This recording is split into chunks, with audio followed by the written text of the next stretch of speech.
Du coup, je vais essayer de vous parler d'industrialisation de la data science. Vous m'entendez bien? Ça va être l'écho, c'est bon? Okay. Alors, c'est quelque chose sur lequel je pense qu'on pourrait passer une journée, à en parler. Donc là, j'ai 10 minutes, donc on va essayer de se procher un peu, puis ça peut aller un peu vite. Alors, l'objectif pour moi de Stoke, c'est que à la suite de ça, vous sortiez en ayant quelques armes pour essayer de résoudre vos problèmes d'industrialisation, d'essayer de faire sortir d'un effet tunnel un projet que vous avez depuis 6 mois, ou ce genre de choses, quoi. C'est les choses qu'on voit communément en data science, donc c'est vraiment central. Donc ce que ça va pas être, c'est un talk super tech, parce que je pense que c'est pas la problématique centrale de la data science industrielle. Je pense qu'avant ça, il y a des problématiques organisationnelles. Ce que ça va pas être, c'est un talk pur orga non plus, parce que je pense que les méthodes classiques qui existent, type Agile, CRISP, etc., pas forcément applicables à tous les contextes, donc on va peut-être plutôt parler principes et rester un peu plus au niveau. Maintenant que j'ai donné un peu le cadre du talk, je pense que le principe c'est de garder le cap. Et donc pour garder le cap, il faut définir quel est notre cap. Et pour moi, en data science industrielle, c'est d'aller chercher le ROI. Le ROI, qu'est-ce que c'est dans la partie industrielle? Bon, ça fait très money comme terme, mais en pratique, c'est plutôt la valeur client. Parce qu'on est rarement destinataire de nos propres produits, donc l'objectif c'est de satisfaire un client d'une manière ou d'une autre. Une fois qu'on a défini ce cap, après on définit un peu la chaîne de la valorisation. Donc plus on est près du ROI, mieux c'est. Donc quand on est en phase d'industrialisation, on est quand même relativement proche, c'est bien. Je ne vais pas vous décrire tout le schéma qui est assez autoporteur, je pense. Ce sur quoi je veux insister et que je vois rarement dans mes missions et je vois rarement tout court en fait, c'est la partie exploration qui est en bas à droite du schéma, qui est souvent confondue avec l'expérimentation en pratique. L'expérimentation, c'est la phase où on a un usage et on va aller chercher à creuser s'il est faisable, etc., etc. Mais la phase d'exploration, c'est la phase qui est faite par un data scientist expérimenté, au sens pas forcément qui a beaucoup d'expérience, mais qui connaît bien les données, et qui donc va aller chercher dans les données des cas d'usage et va proposer aux clients des cas d'usage. Ça, c'est quelque chose de très important, moi je tiens beaucoup, parce que je pense que c'est vraiment un des rôles centraux du data scientist, et qui est très rarement mis en place dans les organisations. Bon, ça c'est un slide volontairement provocateur pour faire un peu d'humour, histoire qu'on se détende un peu. Mais le principe c'est de connaître un peu les interlocuteurs, donc ça répond un peu à la question qu'on a eue en tout début de session. Donc de savoir avec qui on va travailler pour aller chercher cette valeur. Quels sont les profils auxquels on parle. Donc là j'ai volontairement caricaturalisé les profils avec quelqu'un qui aime beaucoup les maths, un codeur passionné, quelqu'un qui est très branché automatisation, product owner qui n'est pas forcément hyper au taquet sur toute la technologie qu'il y a derrière l'IA. Pour moi l'objectif en fait c'est la représentation graphique qu'on a ici. J'aurais pu la faire en dégradé, j'aurais pu la segmenter en petits bouts. En fait tout ça c'est un amalgame de compétences. Et ce qui est central, c'est d'aller hybrider ces différents profils dans la data science industrielle, parce qu'on n'est pas on est rarement sur la spécialisation profonde où il faut être hyper au taquet sur le réseau de neurones avec 50 millions de couches, etc. Par contre, c'est très important d'avoir un data scientist qui est capable de faire un peu d'ops, qui est capable de faire un peu de data engineer, qui est peut-être capable de faire un peu de product owner. Donc c'est très important d'aller cocher des cases hors de notre zone de confort. Ensuite, maintenant qu'on a les profils et le cap, on va parler un petit peu organisation. Alors, je ne sais pas si vous avez déjà lu le manifeste de l'Agile. Si vous ne l'avez pas lu, ça vaut le coup d'aller regarder, notamment les 12 principes. Justement, je ne veux pas vous parler de méthodologies précises qui vont illustrer toute cette partie Agile, parce que je pense que c'est assez limite dans beaucoup d'organisations qui sont souvent petites, 3-4 personnes, d'aller sortir des trucs comme Team Data Science Project ou des choses comme ça, c'est un peu lourd.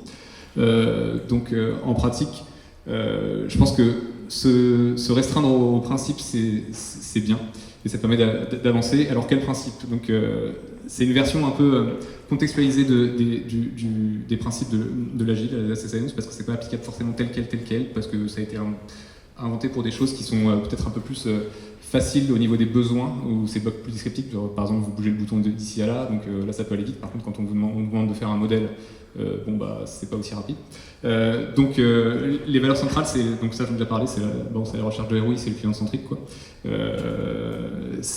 Là, ce qui est important et ce qui est distinctif dans la data science, c'est d'aller créer le besoin, comme je l'ai évoqué avec la partie exploration, et de bien maîtriser son besoin et sa donnée. Pour faire ça, il faut avoir une seule équipe, donc comme ça rejoint un peu la partie hybridation, une seule équipe sur lesquels où l'effort va vraiment dans la même direction. L'excellence technique, là, c'est, comme je le disais, pas d'aller faire des réseaux de neurones de 50 millions de couches, c'est de savoir sortir la bonne technologie en face du bon besoin. Ça, c'est quelque chose de très important. Donc, pour moi, le rôle de data scientist, c'est aussi savoir faire un peu de data analysis quand il faut, c'est aussi savoir faire un peu de stats quand il faut, parce que des fois, les stats suffisent, il n'y a pas besoin d'aller chercher des choses vraiment hyper riches. Sur la partie confiance et responsabilité, ça c'est quelque chose de très important pour moi aussi, c'est qu'on a une seule équipe et donc chacun est responsable de ses tâches et surtout chacun a un pouvoir décisionnel sur les tâches que tout le monde fait. Voilà. La flexibilité, ça c'est aussi quelque chose de particulièrement dans la data science assez différent, puisque la flexibilité généralement c'est plutôt par rapport aux besoins dans la partie classique, mais là c'est aussi par rapport aux solutions, donc ça c'est plutôt au niveau managérial. Il faut savoir être flexible vis-à-vis de ses équipes parce que les solutions sont rarement très claires, très carrées, etc., etc. Donc il faut aussi être flexible au niveau de la partie solution. Donc l'hybridation, ça c'est plutôt une solution, mais ça me tient tellement à cœur que je l'ai mis en tant que principe pour arriver à faire tout ça. En fait, pourquoi? Parce que les silos techniques c'est catastrophique. C'est là où on va prendre les effets tunnels directement parce que on va avoir du recodage en phase d'indus de ce que le data scientist a fait en Python. Le suite d'après il va le refaire en Scala et puis etc. Et ça, les silos techniques c'est catastrophique en pratique sur les temps d'implémentation. Ça, c'est deux choses vraiment classiques par contre. Le delivery, donc ça va avoir un delivery régulier et early. Ça, c'est très important et c'est aussi pour essayer de lutter contre l'effet tunnel. Donc ça passe par du MVP ou quitte à faire une baseline très, très simple. L'amélioration continue, ça c'est évidemment comment on peut faire mieux que ce qu'on fait actuellement, notamment en termes de process. Donc pour mettre en place tout ça, pour arriver à agilifier tout ça. Agiliser, agidifier, voilà. Donc comme c'est pas facile, justement. Là, c'est la vision produit. Donc là, c'est un slide volontairement aussi un peu provocateur. En pratique, là, je vais aborder le point par la partie la courbe d'évolution d'un produit de marché. La courbe d'évolution d'un produit de marché, on introduit sur le marché, on fait peu de CA, ensuite on a une phase de croissance, on conquiert le marché, on fait pas mal on commence à augmenter notre CA, mais le produit n'est toujours pas fini. Ensuite, on a une phase de maturité du produit auquel on atteint notre maximum de rentabilité. Et en fin de cycle, on a une phase de déclin. Donc ça, on peut l'appliquer à plein de choses dans la partie IA et Data Science. Mais en pratique, là, ce à quoi j'ai voulu l'appliquer, c'est sur l'adoption de notre produit de Data Science industriel. En fait, au début, on va essayer d'introduire notre produit sur le marché. Le marché, c'est notre client, quoi. On va essayer de définir les besoins, de les démontrer. On va essayer de construire une maquette sympa pour dire voilà quel sera ton résultat final. On va identifier la faisabilité, ça c'est souvent fait. Par contre, on identifie rarement les pertes minimales. Parce que des fois, avoir mieux que random, c'est déjà bien. Donc faisons le produit, tunons le produit pour avoir un beau produit qui fait déjà mieux que random, c'est bien. Par contre, des fois, il faut aller chercher, si on fait la prédiction de cancer, mieux que random, c'est pas terrible, quoi. Et ça, une dernière chose qui est rarement faite, c'est construire l'archi de données finale. L'archi de données finale, c'est quoi? C'est ce sur quoi on va faire notre prédiction. Il faut avoir la bonne fréquence d'alimentation, il faut avoir la bonne technologie pour pouvoir faire ça, et ça, c'est rarement pensé d'entrée de jeu. La phase de croissance, c'est là où on a un peu fait tout ça. Par contre, on va essayer de délivrer notre MVP avec notre baseline. On va commencer à améliorer un petit peu, on va featuriser notre produit au maximum, et c'est là que les data scientists vont pouvoir commencer à se faire un peu plaisir. Sur la phase de maturité, on a le produit bien featurisé, assez figé, c'est plus du fine-tuning en termes de produit. Par contre là, on va aller chercher de la performance, et c'est là où en gros la courbe de rentabilité de notre data scientist va commencer à baisser, puisque l'effort va devenir énorme pour aller chercher notre petit pourcent qui n'est pas forcément très utile, mais qu'on aime bien en tant que data scientist. Donc c'est là où le data scientist commence à perdre de l'intérêt, ou la partie ops qui était déjà... Évidemment, c'est très caricatural volontairement, puisque la partie ops est très importante avant ça, mais bon, peu importe. Et la phase de déclin, ça c'est quand soit on a résolu notre problème parce que c'était un one-shot, soit en fait notre modèle il va subir différents drifts, parce que dans le temps, nos données se modifient, le rapport de prédictibilité se modifie, et ça, il y a tout un tas d'outils pour aller le gérer. Il faut falloir gérer la suite du modèle, et c'est là où, une fois qu'on a fait tout ça, là on a un produit data science industriel qui peut même vivre un peu, parce que justement, la phase de déclin, contestable dans ce cas-là. Du coup, je vais finir par un tout petit peu de tech. Pour faire tout ça, pour arriver à faire cette vision produit de la data science, il y a tout un tas d'outils avec lesquels je pense que vous êtes probablement familiers, mais je vais quand même les rappeler. Donc sur la partie produit, donc c'est toute la partie knowledge et life cycle du produit. Donc ça va être par exemple Confluence pour la partie doc. J'ai pas d'action, c'est Confluence, hein. Il y a plein d'autres trucs sympas, il n'y a pas de souci. Et là, c'est plutôt pour promouvoir une approche différente qui est la doc as code, avec Sphinx en Python et Read the Doc pour le support graphique. Le lifecycle, ça c'est la partie plutôt agile, donc avec Jira. Pour la partie, là c'est l'outil un peu lourd avec pas mal de features, etc. Ou la partie Trello pour un truc plus light, si on est une petite équipe, etc. Vous pouvez même faire du planner dans Microsoft Office pour ceux qui l'ont et qui n'ont pas envie d'aller chercher un autre outil qui aime utiliser la suite Office. Sur les tools ML, là je me suis concentré sur la partie Indus. Et pas sur la partie texte de la partie ML, donc j'ai pas cité tout ce qui est scikit-learn, Keras, etc. parce que c'est pas le sujet. Mais là, c'est AutoML de Google. Pareil, il y a plein de trucs en on-premise très sympa. Ça, c'est pour faire alors, pour l'instant, c'est pour faire la baseline, je dirais. Peut-être que bientôt, ça sera pour faire mieux que la baseline, mais pour faire le modèle final. Pour l'instant, c'est pas encore tout à fait parfait. Il y a pas mal d'études qui sortent en ce moment qui disent que ça pourrait être de mieux en mieux, mais bon, peu importe. Et ça, c'est ONNX, c'est un comment dire, modèle universel. C'est-à-dire qu'en fait, vous allez entraîner votre modèle en scikit-learn, vous allez prédicter en PyTorch. Enfin voilà, c'est pour faire du sauvegarde de modèle en modèle universel, quoi. Ça, MLflow, c'est un truc où il y a plein de features intéressantes sur le cycle de vie du modèle, la sauvegarde de nos modèles, il y a un modèle registry, le tracking des performances, etc. Donc ça permet de gérer le drift, par exemple, de le gérer. En tout cas, d'essayer de mettre en place une gestion du drift. Après, ça, c'est pour la partie produit. On a toute la partie test. Parce que quand on fait le produit, il faut quand même tester notre produit. Donc là, on va tester avec PyTest et Selenium, par exemple. Ce sont pour tester la partie code et la partie un peu plus UI si on a des trucs web. Alors après, je ne vais pas épiloguer sur cette partie-là. Version contrôle, c'est évident que si vous n'en avez pas, c'est pas cool. Sur la version contrôle, moi j'ai déjà bossé sur des projets où il n'y en avait pas, c'est pour ça que je l'ai mis. Donc faut vraiment pas faire ça, quoi. La partie CI. Ça aussi, si vous n'en avez pas, c'est pas terrible. Donc ça, c'est Jenkins et CircleCI. Vous avez le choix parce que ça, c'est une partie plutôt cloud. Fini. Ok. J'ai fini la fin du slide. Donc ça, c'est CircleCI, donc partie plutôt cloud, un peu plus simple à mettre en œuvre. Sur Jenkins, c'est partie on-premise et plus flexible en termes de features. Et la partie tout à droite qui est souvent négligée, comme fait de data science, vous en faites sur une plateforme. Sur la plateforme, il faut administrer votre plateforme. Pour administrer votre plateforme, si vous avez une démarche intéressante, je pense que vous allez vers le DevOps, et donc c'est l'automatisation des déploiements et de l'orchestration avec Ansible pour la partie applicative, Terraform pour la partie machine, etc. Donc si vous êtes sur de la VM ou si vous êtes sur du cloud. Et sur la partie orchestration, là c'est pour gérer les ressources que vous avez. Là je vous mets évidemment Kubernetes parce qu'actuellement il écrase le marché complètement. Il y a des alternatives, mais bon, Kubernetes. Voilà pour ma présentation.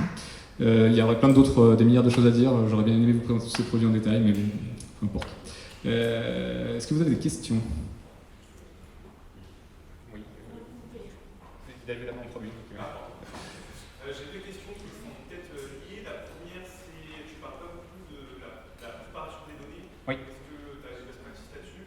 Et la deuxième, c'est qu'est-ce que tu n'arrêtes pas de répéter à tes clients qui finissent par apprendre que au dernier moment de la vie du projet, typiquement de documenter un schéma de données ou je sais pas quoi, mais qui est propre en fait à ces enjeux d'IA, tu vois, par rapport à d'autres logiciels. Est-ce que c'est clair comme question? Ouais, c'est très clair comme question. Alors tu peux me rappeler la première, je vais répondre à la première, puis je vais répondre à la deuxième. Des best practices sur la préparation de données. Les best practices sur la préparation de données, c'est de faire la préparation de données en fonction de ce qu'on va faire comme modèle à la fin. En fait, ce qui se passe, c'est que souvent on fait la préparation de données un peu... Si on parle data lake, du coup, on va préparer notre donnée, on va faire quelque chose, et à la fin, le data scientist il va se retrouver avec de la donnée, mais sauf qu'il n'aura pas eu le mot à dire sur comment la donnée aura été préparée. Et ça, c'est on va regarder la donnée, on va faire c'est pas ça que je voulais, qu'est-ce que j'en fais, c'est pas ce que j'ai besoin, c'est pas ce dont j'ai besoin pour faire mon usage. Et ça, c'est une recommandation générale, c'est d'avoir toute la chaîne présente dès le début de l'usage. C'est-à-dire que le data engineer, le data scientist, c'est ce que je disais un peu one team au début, quoi. Bah, tout ça, c'est ensemble qu'on fait, quoi. On réfléchit tous ensemble à ce qu'on fait. Et après, sur la partie technologique, j'ai pas spécialement il y a plein de solutions possibles, j'ai pas spécialement de choses à faire, enfin, de choses à dire sur cette partie-là, quoi. Et la deuxième question? Qu'est-ce que tu n'arrêtes pas de répéter à ton client au début du projet et en fait il apprend qu'à la fin en te disant ah oui c'est vrai que tu avais peut-être prévu, Faut mettre un contrôle de version. Non, je déconne. Je pense que ça va être un peu, ça va être un peu la même réponse malheureusement. C'est que, s'il vous plaît, arrêtez de faire des silos techniques, arrêtez de faire des silos métiers. Par exemple, MOA, MOE, arrêtez de faire ça. Et ça, ils l'apprennent même des fois jamais, quoi. C'est-à-dire qu'on peut leur dire 20 fois, ils continuent, quoi. Donc voilà, je pense que c'est ça que je rencontre le reste du temps. Et oui, tu avais une question aussi. C'était pas toi, mais vas-y, je t'en prie. En fait, j'aurais voulu savoir les transparents, on peut les récupérer. Alors, vu que c'est demandé, je pense que oui. Voilà, moi j'ai pas de problème avec ça, mais après c'est... Ouais, voilà, réponse oui. Et oui, tu... Ouais, j'avais une autre question sur les dérives, donc la gestion finalement de mise en prod. Ouais. Vous disiez que c'était mature comme techno, moi j'ai eu du mal à le faire. Mature comme techno, c'est-à-dire... C'est-à-dire, est-ce qu'il y a des outils pour faire ça? Qu'est-ce que vous utilisez? Non, alors pour être clair, non, c'est pas mature du tout. Il y a pas de, il y a même des articles de recherche qui sortent quotidiennement sur la partie concept drift, etc. Il y a un article intéressant sur en gros de la modularisation conceptuelle de ce qu'il y a à faire pour gérer cette partie modélisation et modèle drift. Je pense qu'MLflow c'est un outil qui est pas mal pour ça. Je pense que dans le cloud on a des outils qui sont aussi un peu similaires à MLflow, qui sont cloudifiés. Je pense que même les concepts ne sont pas matures. C'est-à-dire que les drifts, il y a plein de types de drifts. Il y a des drifts brutaux, il y a des drifts lents, au niveau de temporel, tout ça va être géré de manière très différente. Donc, monitorer la performance des modèles, c'est la première étape. Après, derrière, il faut réfléchir à comment on réagit à ces différentes performances, etc. Est-ce qu'il faut rentrer le modèle? Est-ce qu'il y a tout à refaire parce que structurellement, c'est plus du tout la même chose, etc. Je pense que ça peut même pas être mature à un moment donné, quoi. Il faut toujours avoir une solution propre à la solution. C'est un peu fort comme propos, mais c'est un peu ce que je pense. En tout cas, même dans la recherche, c'est pas mature. Donc, ça ne veut pas être mature en termes d'indus. Voilà, ça reste un avis personnel. Tu dis que dans ta présentation que l'effet tunnel est un peu une spécialité des data scientists. Alors, je voudrais savoir pourquoi tu dis ça et qu'est-ce que tu entends précisément par effet tunnel. Alors, je voulais pas blâmer les data scientists directement, mais ce que je voulais dire par effet tunnel, c'est on va faire un modèle imaginons un exemple, on fait un modèle de prédiction d'incidents sur un data center.